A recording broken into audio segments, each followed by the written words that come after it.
Hi, Royden again with Omega Digital Press.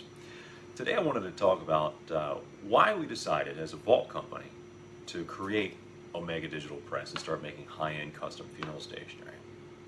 Well, a few years ago, we invested in a wide format printer to personalize our burial vaults. We would do this really nice full-color Carapace image on top of the vault. The first service I performed where I had done that personalization a few miles up the road here, and it was very simple. It was a nice Venetian vault set at Wilbur Way, and did a cherry blossom background. The family gave us a great photo and just had it sitting there. Well, the family's going graveside, right? They're going to go to the tent, the chairs, all that stuff. And one of the family members saw the Carapace, and the look on his face was astonished, and he said, "Oh my God, you guys got to come over here, take a look at this." The whole family gathered around that cover, and they gathered around that personalization, and they were telling stories, and they were laughing, and they were crying, and they were telling more stories, and and that was it was a fantastic little service they had right there. I'll never forget. After the fact, of course, I was amazed. I mean, everybody was thanking me about the vault, and that never really happens. Most people don't really give much consideration to the vault. And this lady came up to me afterwards and said, "Hey, listen, I want you to explain this to me so I know what to do for my parents."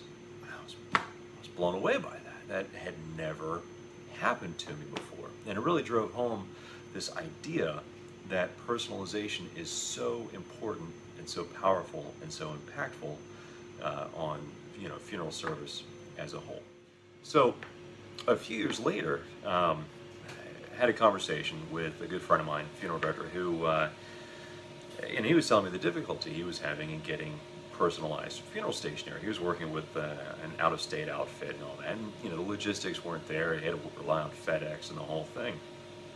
And it's sort of been interested in funeral stationery before, but it really hit me. It's like, this is the one thing that everybody gets. Not everybody gets a casket or a vault or an urn or whatever. Everybody gets a stationery, and it's kind of universally not good. It's not very personal.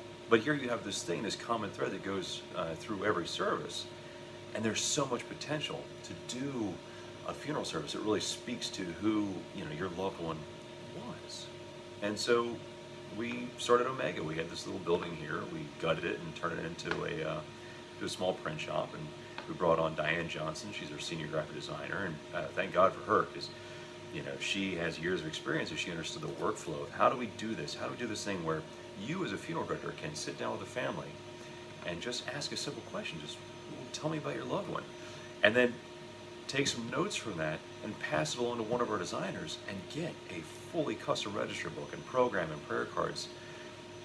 And you can also have the family participate in that as well. It's like art therapy. They have some direction. And a lot of people, it's like they feel like the whole world's coming down around them, and they don't have any control. There's nothing that they can do. They're just sort of along in the current there. But this is where they have some control, and they have a say, and they can make this beautiful thing that honors their loved one. And it's art therapy, man, and it's very satisfying professionally to be involved with all this and work with such amazing designers. Anyway, that's how a vault company gets started in funeral stationery. So if you've got any great stories of personalization being impactful in your life, or if you've been to a service like that, I'd love to hear about it. Let's keep the dialogue going, and see where we can take this thing. Thanks. Have a great day.